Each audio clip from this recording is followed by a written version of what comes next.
ఓం నమ శివాయ. ఓం నమో నారాయణాయ.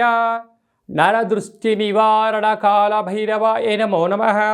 ఓం కాళకాలాయ విద్మహే కాళాతీతాయ ధీమహి తన్నో నరదృష్టి నివారణ కాళభైరవ ప్రచోదయాత్. హరి ఓం. మా ఛానల్కి స్వాగతం. చూస్తున్న వీక్షకులకు ప్రేక్షకులకు ప్రియ కాళభైరవ భగవద్బంధులకి స్వాగతం పలుకుతూ మమ్మల్ని ఎంతగానో ఆదరిస్తూ ఉండబడినటువంటి ప్రియ సోదర సోదరీమణులకు జ్యోతిష్య అభిమానులకు సనాతన ధర్మ సంరక్షకులు అందరికీ కూడా శ్రీ విశ్వావసునామ సంవత్సర చైత్రమాస శుద్ధ బహుళపక్ష ఆదివారం అమావాస్య సందర్భంగా అందరిపైనను ఆ కాళభైరుడి యొక్క కృప కటాక్ష వీక్షణ ఉండాలని కోరుకుందాం. ద్వాదశ రాశుల్లో గ్రహ గమనాన్ని ఒకసారి వీక్షింపచేద్దాం. మేషరాశిలో ఏడాది తర్వాత రవి సంచార స్థితి, వృషభ రాశిలో దేవగురు బృహస్పతి చివరార్ధ సంచార స్థితి, కర్కాటక రాశిలో కుచ భగవానుడు నీచ భంగ రాజయోగ సంచార స్థితి, కన్యరాశిలో కేతు సంచార స్థితి, మీనరాశిలో చతుర్గ్రహ సంచార స్థితి, బుధ భగవానుడు శుక్ర భగవానుడు శని భగవానుడు రాహు భగవానుడు సంయోగ సంచార స్థితితో ద్వాదశ రాశుల్లో గ్రహ గమనాలు ఈ విధంగా ఉన్నాయి. మిథున రాశి వారికి శనివారం శని త్రయోదశి సందర్భంగా, ఆదివారం అమావాస్య సందర్భంగా ఎలాంటి విధి విధానాలు పాటించాలో ఈ వీడియోలో సవివరంగా సంపూర్ణంగా తెలుసుకుందాం. మిథున రాశిలో ఏ నక్షత్రాలు వస్తాయిగా మృగశిర నక్షత్రంలోని 3వ పాదం 4వ పాదం, ఆర్ద్ర నక్షత్రంలోని 4 పాదాలు, పునర్వసు నక్షత్రంలోని 1, 2, 3 పాదం కలిపితే మిథున రాశి. మిథున రాశి యొక్క అధిపతి బుధుడు. వీళ్లకు 2వ స్థానంలో కుజుడు సంచారం చేయడం వలన ధనపరమైనటువంటి ఇబ్బందులు, అప్పులు ఇచ్చారా తిరిగిరావు, తెచ్చుకున్నారా అనేక రకాల ఇబ్బందులు ఉంటాయి.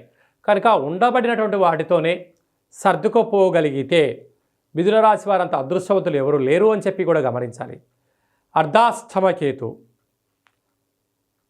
18 నెలల తర్వాత చివరార్ధ సంచార స్థితిలో ఉన్నాడు కనుక వీలైనంత వరకు మౌనం, ధ్యానం, ఏకాగ్రత, ఏదైనా తెలిసింది పనిచేయండి. తెలియలేదు నా తల్లిదండ్రులతో గురువులతో నీ క్షేమాన్ని గురించి ఎవరైతే బాగు కోరుతారో వారితో చర్చించండి. అప్పుడు అజ్ఞానానికి దూరంగా ఉంటూ సకల గ్రహ దోషాల్లో ఉండే ఇబ్బందులు తొలగించుకోగలరు.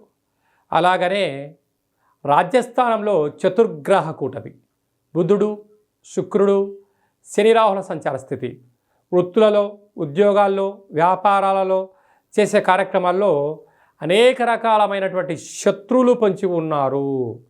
ఇలాంటి కాల సమయంలోనే ఆవేశానికి దూరంగా ఉండడం, మౌనంగా ఉండడం, ధ్యానంగా ఉండడం, ప్రశాంత వాతావరణాన్ని ఏర్పాటు చేసుకోగలిగితే, మనసుకు నచ్చినటువంటి ఆధ్యాత్మిక చింతనగా ఉన్నట్లయితే, సూర్య నమస్కారం చేసుకున్నట్లయితే, దేవతారాధన చేస్తున్నట్లయితే, గోసేవ, బ్రాహ్మణ సేవ, గురువుల యొక్క సేవలో ఉన్నట్లయితే వీటన్నిటి కూడా నల్లేరిపైన నడకలాగా మీ యొక్క జీవనం సాగిపోతుందని చెప్పి గమనించాలి.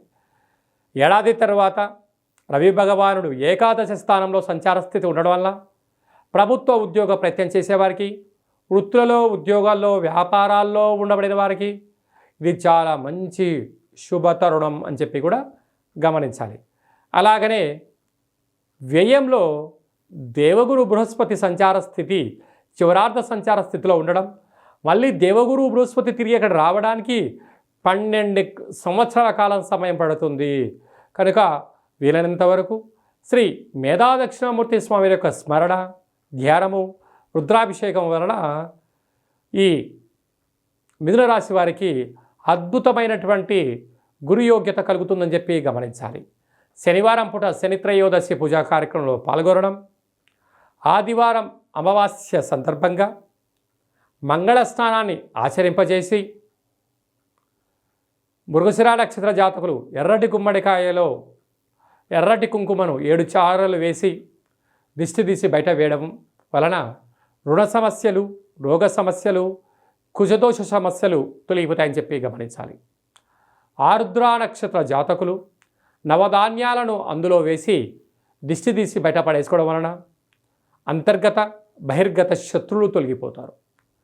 పునర్వసు నక్షత్ర జాతకులు ఎర్రటి గుమ్మడికాయలో పసుపును వేసి అలాగనే పచ్చకర్పూరాన్ని వేసి దిష్టి తీసి బయట వేయడం వలన ఆరోగ్య సమస్యలు, అనారోగ్య సమస్యలు, ధనపరమైన అయినటువంటి చిక్కులు తొలగిపోతాయని చెప్పి కూడా గమనించాలి.